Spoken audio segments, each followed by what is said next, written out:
Hi everyone. I hope you get a chance to watch that movie, Margin Call.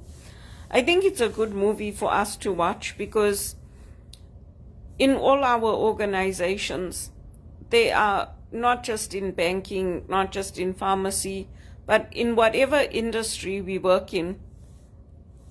When people set out to do these things, there's a cycle that they're following, and it's a boom and bust cycle, and it's something that's planned.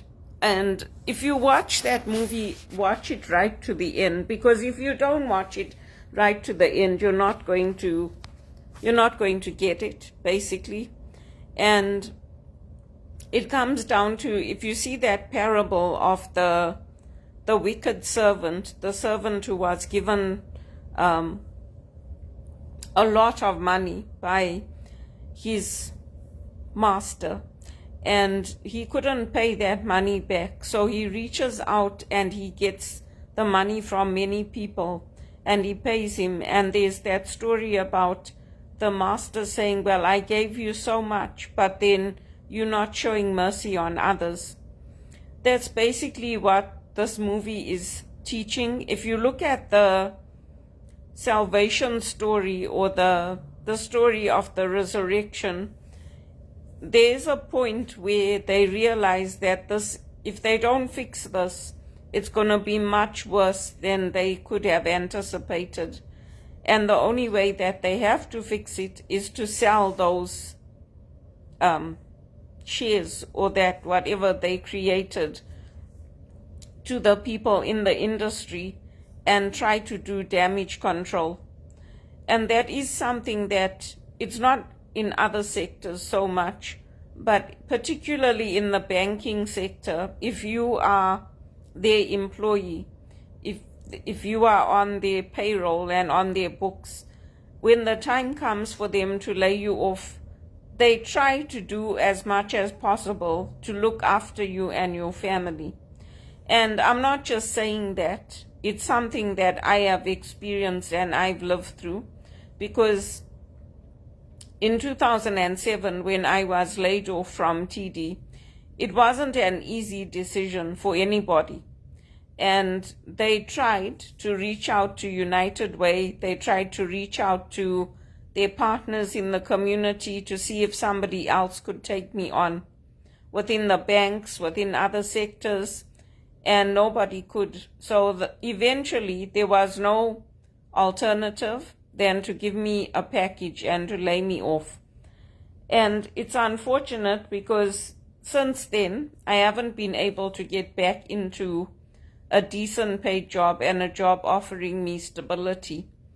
But it just comes down to, like, how do we choose what's going to cause less damage, what's going to cause the greater good?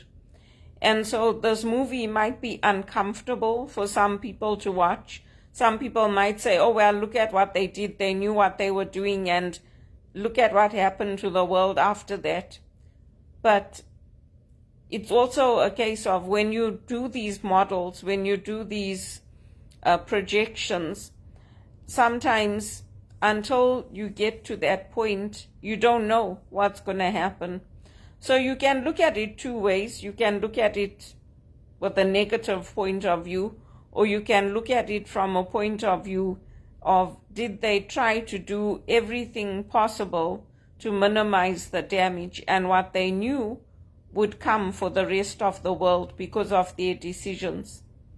So that's the way I think we have to look at it and look at life. Ultimately, it comes down to, how do we do what we need to do to help our own companies, our own communities, and our own lives? Because at the end of the day, everybody needs to eat. Everybody needs to have a roof over their head, to have some kind of security. And now with the fuel crisis that's taking place, I was reading an article on BBC about how some countries like Zimbabwe are diluting the petrol. Others are limiting fuel to only places that are essential services, because there's no fuel. The fuel routes have been compromised.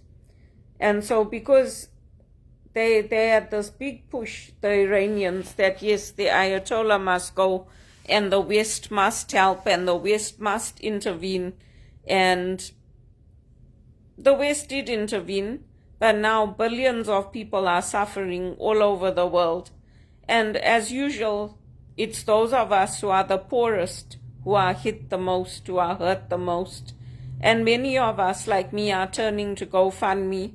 We're putting out links. We are looking for jobs because, I mean, people like me who worked at the most senior levels, whether it's in Deloitte or EY or wherever, we can't get jobs. So people are taking whatever they can for now and then continuing to look for other opportunities.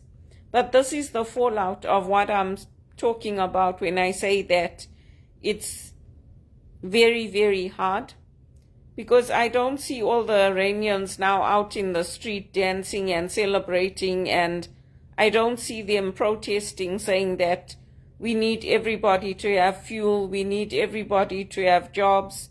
I don't see them doing that. So it's just to reflect on how is it, where is God in this cycle, in this darkness, and then we go back to a phase, like the movie teaches us, we go back to a phase where eventually that resurrection comes, because we go back to a place where communities come together, they work together, and things change and things get better. But the reality is that that damage could have been far worse than it was if they hadn't taken the steps they did. Because by taking the steps they did, they protected their company, yes, CYA, see ya, cover your ass, but they dispersed the rot that was in the system to other companies that would be better able to help cope with it. And it might sound like a very harsh thing to do, but like they were saying, this is how they do it. This is how, when they go through the crashes, the Great Depressions, the things that happen, this is how it happens. And that's why I'm saying the Catholic schools should just close. They should just close. They're not going to be able to raise the funds globally to keep all the Catholic schools open. And why are they setting themselves up to be targeted? I never went to a Catholic school as a child. I was not sent to boarding school. I was not sent to get the elite education with the sisters and the priests. They say that, oh, you know, they deal with the poor and all that. Yeah, they do. But all those colleges, Marist Brothers, the Dominican sisters, the Jesuits, those children that go to those schools, they're getting the education of kings and queens. So make no mistake about it. It's all planned. It's all planned. And even what we're going through now, I mean, yeah, it was completely avoidable if President Trump hadn't dropped that bomb and hadn't attacked Iran. Or he's saying that, oh, there was a nuclear threat attack, just like they said when it was Saddam Hussein. But it's not just about that. Look at how many billions they do in trade with all these Arab nations, with all the Middle Eastern countries. It's not just about that. So it's very difficult. Millions of us that get laid off from banking, it's very difficult for us because we love the industry. We love the industry. You don't go into banking because you hate it. There's no doctor that goes into the medical field because they hate it. There's nobody that goes into a profession because they hate it. So that's why I'm saying it's a good movie to watch, because it's the reality. It's the reality. And if you don't have that sponsor there protecting you, opening doors for you, saying that, okay, you know what, we're watching out for this person, the next time there's an opportunity, we're going to get them in, you just land up like me. Because the people that tried, and I know there's people that are trying for me. I have no doubt about it. I know there's people that are trying to get me into BMO, RBC, TD. I know. But the reality is that sometimes that's the way the cookie crumbles. And if we don't put our faith in the Lord and we don't have that faith to hold on to, people will do whatever they want with us. They'll take us and leave us in sanatoriums. They'll take us and leave us in Sunnybrook. They'll haul us to police stations. They'll do whatever they want with our lives because they can until it's their turn. So what goes around comes around. I just hope the African leaders can come together and find their solutions, because here in the West, we're also looking for our own solutions.